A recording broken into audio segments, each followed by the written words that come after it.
Maybe we should talk about the I don't know, the greatest professional wrestler of all time that continues to disappoint left and right.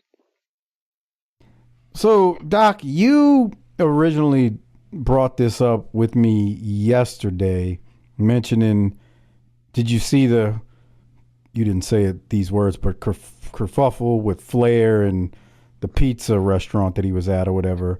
And then I said, yeah, I saw the tweet.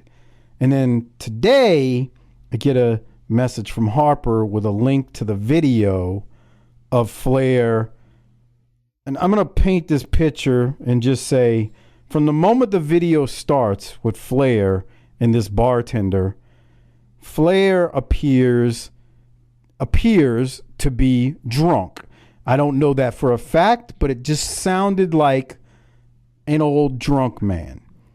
And he's basically, it seems he's pissed off because the restaurant or bar where he's at, or sports bar, pizza place, whatever this place is, has cut him off. So I assume he'd had too many drinks and he was being cut off. And as most drunks and alcoholics feel, they don't want to be cut off from their poison.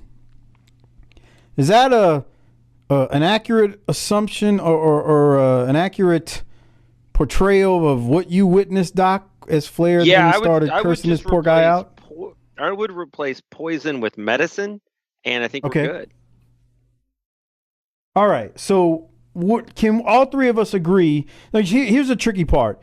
You don't, and I'm always cautious about videos. You don't see what happens before, like when they say they're cutting him off. It seems they cut him off because the guy says at one point, no, we're not telling you, kicking you out, or we're not treating you bad. We're just saying we're not going to serve you anymore, or whatever words he used. And that is, as far as I know, 100% the discretion of the proprietor to refuse service at any time.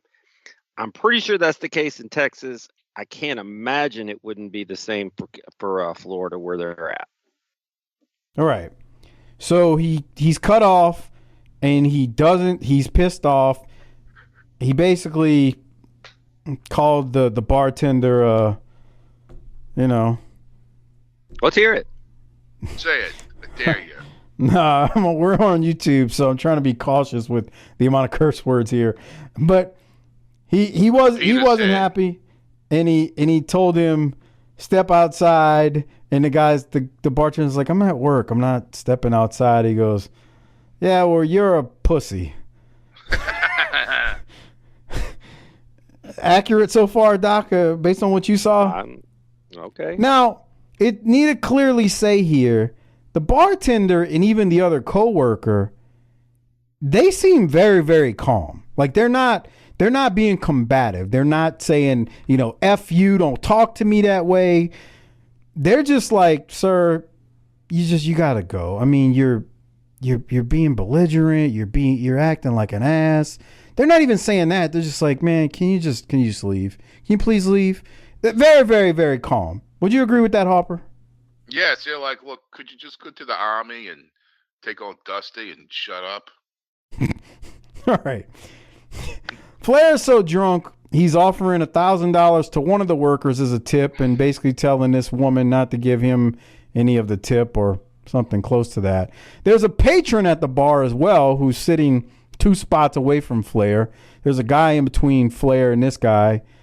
This guy, I don't actually blame him. He's like, man, won't you stop talking to this dude that way? I'll go outside and whip your ass. But what?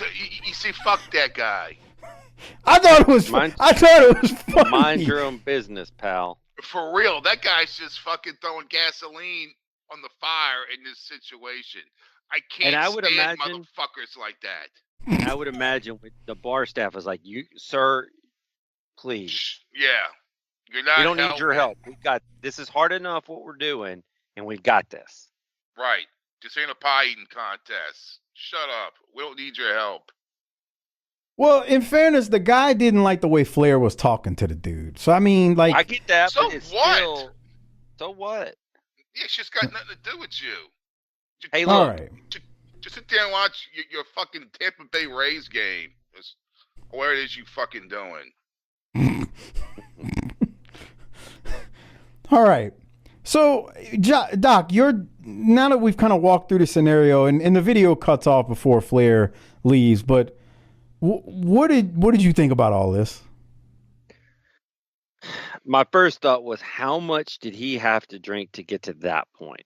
Because even if your server doesn't know who Ric Flair is, somebody working there immediately pointed out that we have a celebrity over there, right?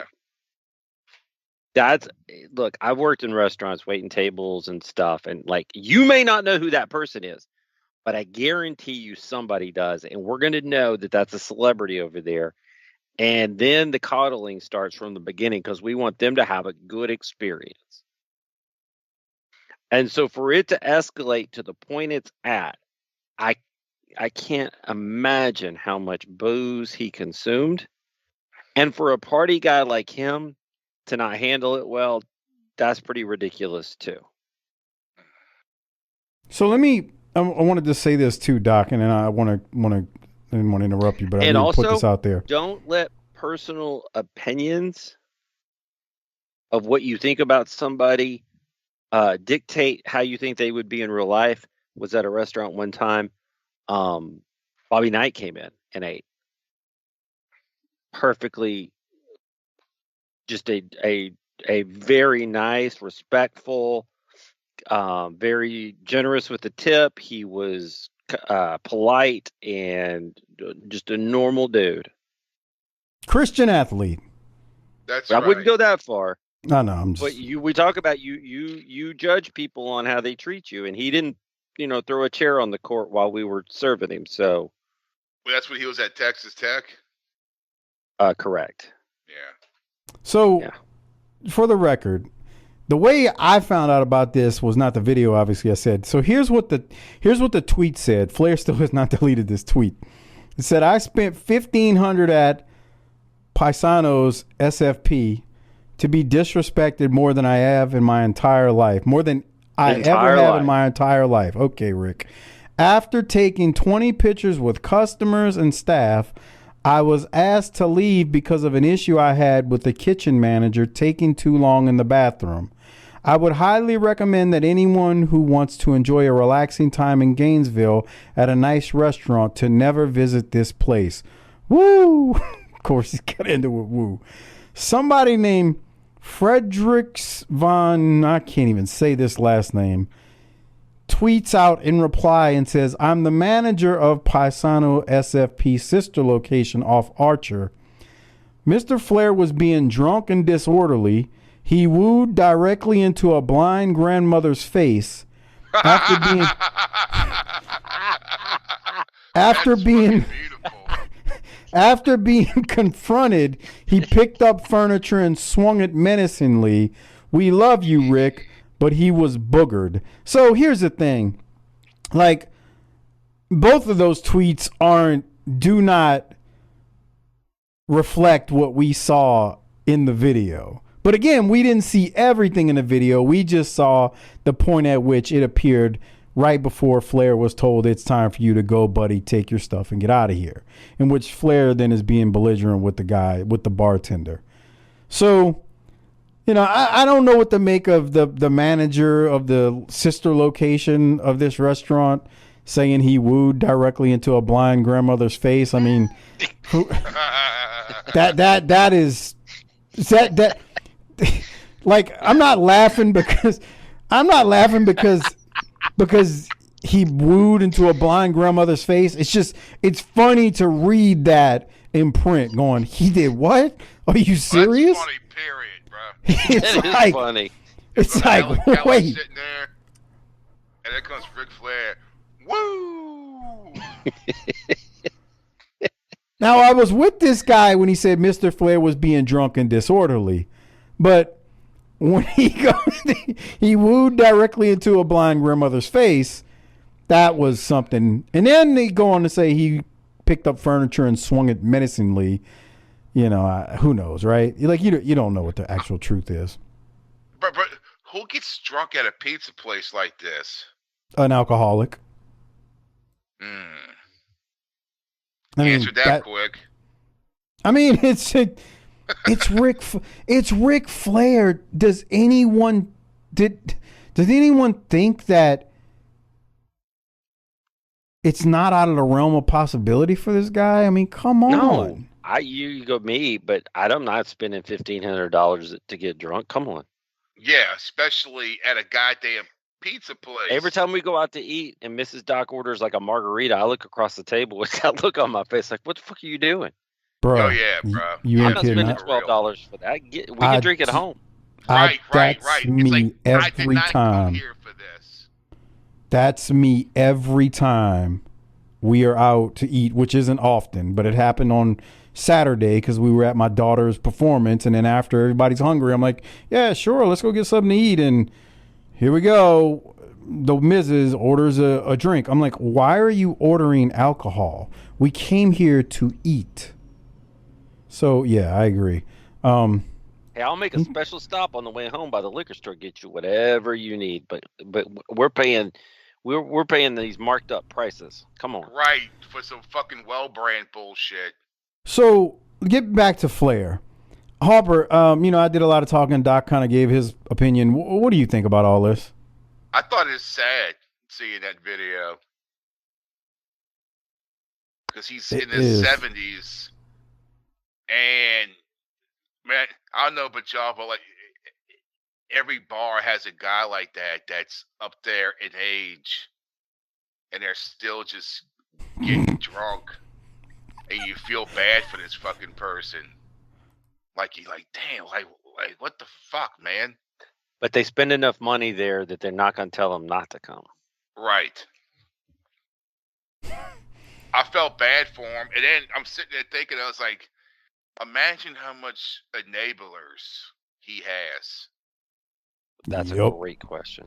He has probably an army of them to where he could walk it anywhere and just woo, and they just flock to him like fucking seagulls to a loaf of bread. Fucking like fans. Let's drink. Yeah. I mean, how could you get sober when that happens? Hell yeah, because if I'm down at Applebee's and all of a sudden I see Flair in the bar area, right, I'm absolutely trying to get him hammered. Yeah, you're like, oh, woo, yeah. And I'm texting Mike, show up at the Applebee's. We're going live with Ric Flair. Oh, yeah, they got the $7.99 burger there, whatever the hell it is. No, don't let him eat. He'll sober up. He did. Yeah. Oh, go ahead, Harper. Keep going. Nah, I was just thinking how sad it's like, man, he's in his 70s and getting drunk at a pizza place during the day and getting kicked out for being drunk. I'm like, man, bro. I've told Mike this. He is the greatest at what he did. If he'd have been custom Michaels from Kansas City in a gray suit, a little bit classier, and running around and buying people drinks, it'd have been a much different deal. That's true, huh? All of this. But he still sees himself as 42-year-old, I got the strap, Ric Flair. And with those enablers and the business ventures, it requires him to act stupid. I've said this a number of times on this show, man. We talk about Flair all the time in the ring, his promos. Like, we've covered him for years. It's great. What he does in the ring on these promos is phenomenal. But as I've said a million times, outside of the wrestling world, he is a complete mess. Oh, yeah. He's not somebody I'd ever want to be around. I wouldn't want anything to do with him. He just seems like the type of dude who can never admit anything he would ever do is wrong. It's always somebody else that did it to Rick. And then I saw where I didn't click on it, but they said he had a heart attack during his final match deal. Yeah, that's the news story. That's the news story. Christ. That would explain some things. And he gets mad at people who, like, Dutch was just very fair in his assessment of Ric's last match. And Ric decides to just get on social media and trash Dutch. I'm like, dude, Dutch did not say anything disrespectful. He was just assessing how pathetic you looked in that match. I'll say this. We may have a new category for the show. Now, obviously, we like to protect the kids and the women and the animals, specifically the puppy dogs, but we'll make allowances for other animals. Is that correct? Yeah, as long as they're not legless lizards, like Harper said, since the reptile has been banned from the show. Sure. We'll get that under control. But here's another one that I add to the mix and it's not a blanket one because there's some turds in this line of work. But dude, do not jack with people in the service industry. That is a hard-assed job. Yep. These people are working for tips. It is oftentimes demeaning work. It is hard work. It is sometimes gross work. Probably working doubles. And they are working super hard to try to make sure you have a good experience most of the time at your establishment. Being a dick to them does not solve anything except making you look like a prick. Yeah, he looked like a straight prick in that video. Totally. So there you go. Maybe we should talk about some wrestling. Any closing thoughts, Harper, from you about this clown? Remember when like Godfathers used to have like beer? Yeah. Yes. Like when it was like the old school Pizza Hut where you could walk in there and get a picture. Yeah, this was when Mike Tyson had the Evander Holyfield, the ear biting night, because a friend of mine got the pay-per-view and he worked at Godfather's Pizza and we stole a keg from there because they didn't give a fuck. They kept count of fucking nothing. And we stole a goddamn keg out of there for the fucking Tyson and Evander Holyfield fight. Nice. And then there was a fucking car that was parked.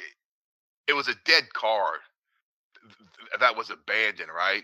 And there's a canal right behind there. And one day we're like, dude, we're like 19. And we pushed that motherfucker in the goddamn canal.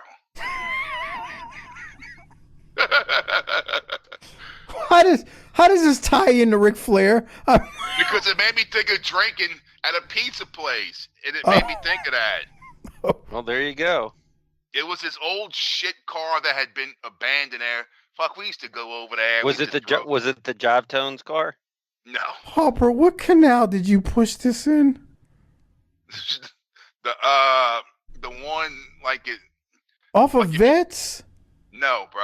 It's like hey, don't answer that. Don't answer that. You don't have to answer anything that he asked. That was like 25 something. I mean, when did Tyson fight Evander Holyfield? Was it okay? This car was. Yeah. It was still operational. Car, and every time I drank, it was like we were going on the I-10, right, coming from Kenner. It's the canal right there, and it was,